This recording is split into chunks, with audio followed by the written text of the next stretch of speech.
इबादतों की तरह मैं ये काम करता हूं, अपने फर्ज को झुककर सलाम करता हूं, फिर भी आप खिलाफत कर रहे हैं तो तेरी मुखालफत से निखरती है शख्सियत मेरी।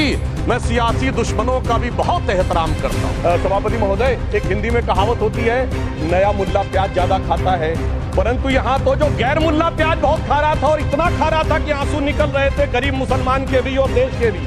अगर छोड़ दीजिए, भारत की बात करिए, तो क्या ऐसी कोई शक्ति सिखों के पास है, ईसाइयों के पास है, यहूदियों के पास है, पारसियों के पास है? नहीं है। छोड़ दीजिए, इस्लाम के अंदर आइए। अगर इतना भाईचारा है तो ये सुन्नी वक्फ बोर्ड और शिया वक्फ बोर्ड अलग क्यों है मेरे भाई?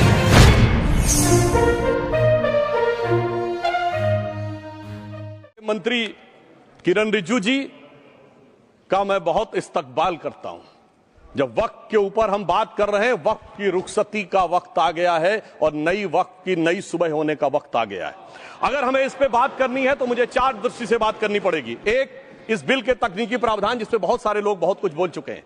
दूसरा है वक्फ की अवधारणा, तीसरी है वक्फ की राजनीति और चौथा है वक्फ की राजनीति के नाम पर होने वाली वह सांप्रदायिक बनाम सेकुलर की राजनीति। सबसे पहले हमारे नेता सदन माननीय नड्डा जी ने बताया कि किस विस्तार के साथ इस वक्फ कमेटी ने काम किया, किस शिद्दत के साथ हमारी सरकार ने काम किया। और चाहे वक्फ कमेटी के जेपीसी के चेयरमैन हमारे उस सदन के सदस्य जगदम्बिका पाल जी रहे हो, हमारे मंत्री जी रहे हो, सबने जिस शिद्दत से काम किया है, तो उनके लिए मैं माननीय प्रधानमंत्री जी अपनी सरकार की तरफ से कहना चाहता हूं कि उन्होंने एक इबादत के भाव से काम किया है। तो मैं कहना चाहता हूं, इबादतों की तरह मैं ये काम करता हूं, अपने फर्ज को झुककर सलाम करता हूं, फिर भी आप खिलाफत कर रहे हैं तो तेरी मुखालफत से निखरती है शख्सियत मेरी। मैं सियासी दुश्मनों का भी बहुत एहतराम करता हूं। तो इस एहतराम के साथ मैं अब आगे का बयान शुरू करता हूं और मैं ये बताना चाहता हूं कि एक बड़ी सिंपल सी बात है जो अभी माननीय नड्डा जी ने भी कहा। दुनिया के तमाम मुस्लिम देश बता दिए, इस्लाम की धर्म स्थली सऊदी अरब, सबसे बड़ा मुस्लिम देश इंडोनेशिया, जहां खलीफत रही वहां टर्की, और जहां आईएसआईएस का इलाका वहां इराक और सीरिया, वहां कहीं भी कुछ भी नहीं है ऐसा, फिर भी हमारे यहां क्यों है कैसा? तो मैं कहना चाहूंगा सभापति महोदय, एक हिंदी में कहावत होती है, नया मुल्ला प्याज ज्यादा खाता है, परंतु यहां तो जो गैर मुल्ला प्याज बहुत खा रहा था और इतना खा रहा था कि आंसू निकल रहे थे गरीब मुसलमान के भी और देश के भी। इसलिए मैं कहना चाहता हूं सभापति महोदय, अगर छोड़ दीजिए, भारत की बात करिए, तो क्या ऐसी कोई शक्ति सिखों के पास है, ईसाइयों के पास है, यहूदियों के पास है, पारसियों के पास है? नहीं है। छोड़ दीजिए, इस्लाम के अंदर आइए। अगर इतना भाईचारा है तो ये सुन्नी वक्फ बोर्ड और शिया वक्फ बोर्ड अलग क्यों है मेरे भाई? जमीन पे एक दूसरे पे एतबार नहीं है, सिर्फ सियासत के लिए साथ में आने की बात है। ये भी जरा सोचने की बात है। और जो अकलियतों में भी अकलियत है, आगा खानी है, बाकी है, जो बोहरा है, उनकी तो कोई गिनती नहीं है। हमारी सरकार ने पहली बार मुस्लिम समाज के अंदर भी ईमानदारी से सबको समान प्रतिनिधित्व देते हुए एक नई सुबह के नए वक्फ का आगाज किया है। इसके लिए मैं सरकार को बधाई देना चाहता हूं। और सिर्फ ऐसा ही नहीं है, मुस्लिम समाज के अनेक लोग इस प्रकार के नियमों से बहुत प्रभावित हुए और बहुत प्रताड़ित हुए, जिसके अनेक उदाहरण बहुत लोगों ने बताए होंगे। मोहम्मडन एजुकेशन सोसाइटी कोल्हापुर का केस है, ईदगाह मैदान हुबली का केस है, जिसपर सुप्रीम कोर्ट ने साफ साफ उसको हुबली धारवाड़ म्युनिसिपल कॉर्पोरेशन को वापस कर दिया। अनीसा अयाशा वर्सेस तमिलनाडु वक्फ बोर्ड का केस है, तेलंगाना स्टेट वर्सेस मोहम्मद मुजफ्फर का केस है, हिमाचल प्रदेश वक्फ बोर्ड वर्सेस ख्वाजा खलीलुल्लाह का केस है, और सभापति महोदय, ताजमहल पर भी दावा कर दिया गया। अब तो मैं पूछना चाहता हूं, और सुप्रीम कोर्ट ने अपने जजमेंट में कहा कि भाई शाहजहां के जमाने का लिखा फरमान लेके आइए, तब हम मानेंगे कि इस पे कोई दावा है या नहीं।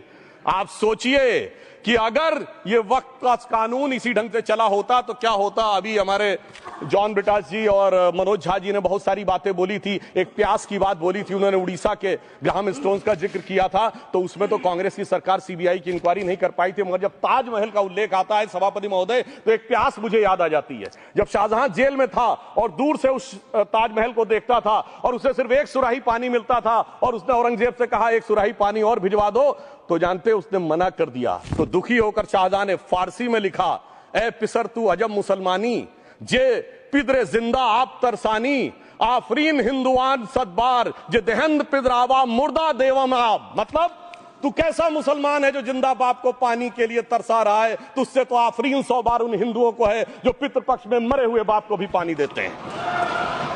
और सभापति महोदय, मैं बताना चाहता हूं कि ये हमने ईमानदारी से मुस्लिम समाज के कल्याण के लिए बात की है, क्योंकि एक तरफ खड़ा हुआ है ईमानदार मुसलमान जो शराफत के साथ ईमान को गले से लगाए हुए हैं, और दूसरी तरफ कुछ चंद सरमाएदार हैं जो उस अमानत में खयानत करके शरारत के साथ उसके झंडा बरदार बनना चाहते हैं। तो यह मुकाबला किसके बीच में है? यह शराफत अली और शरारत खान के बीच में मुकाबला है। हमारी सरकार शराफत अली के साथ खड़ी है, हमारी गरीब मुस्लिम के साथ खड़ी है।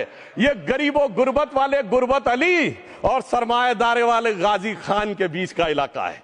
मगर मैं कहना चाहता हूं महोदय, एक बात मैं बहुत स्पष्ट रूप से कहना चाहूंगा, इन जरूरतमंद मुसलमानों की लड़ाई के लिए मैं कह सकता हूं कि ये गरीब मुसलमानों के दिल की कसक और कट्टरपंथी वोट के ठेकेदारों के मन की ठसक के बीच में हमारी सरकार ने उस कसक का साथ दिया है, जिसके लिए मैं मानता हूं गरीब और पसमानदा मुसलमान निश्चित रूप से उनका आभारी होगा।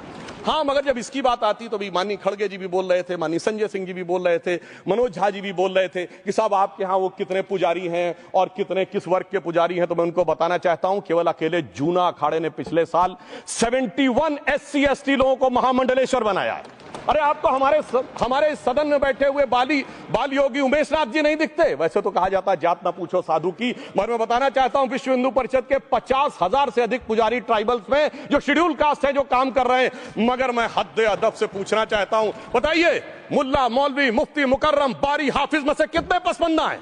उसमें कितने जुलाहा अंसारी घोसी बताइए मिरासी कितने हैं? बाकी छोड़िए, पर्सनल बोर्ड में है क्या? अरे वक्फ बोर्ड में है क्या? इसीलिए मैं कहता हूं खुद मियां फजीहत दूसरों को नसीहत। अगर ईमानदारी से बात करनी है तो उस पर आगे। मगर मैं एक बात और कहना चाहूंगा कि हमारी जो सरकार ने नाम दिया है, इसको उम्मीद नाम दिया है, और यह उम्मीद है किसके लिए? उस ईमानदार मुसलमान के लिए और देश के हर खास व आम के लिए यह उम्मीद है। मगर सभापति महोदय, कुछ लोग वो हैं जो उम्मा का ख्वाब पाले हुए थे। उम्मा शायद हमारे बहुत से लोग समझते हो ना समझते हो, पूरी एक एंटायर जो इस्लामिक खलीफत और राज होता है उसको उम्मा कहते हैं। उम्मीद वालों को तो उम्मीद की नई रोशनी दिख रही है, उम्मा वालों की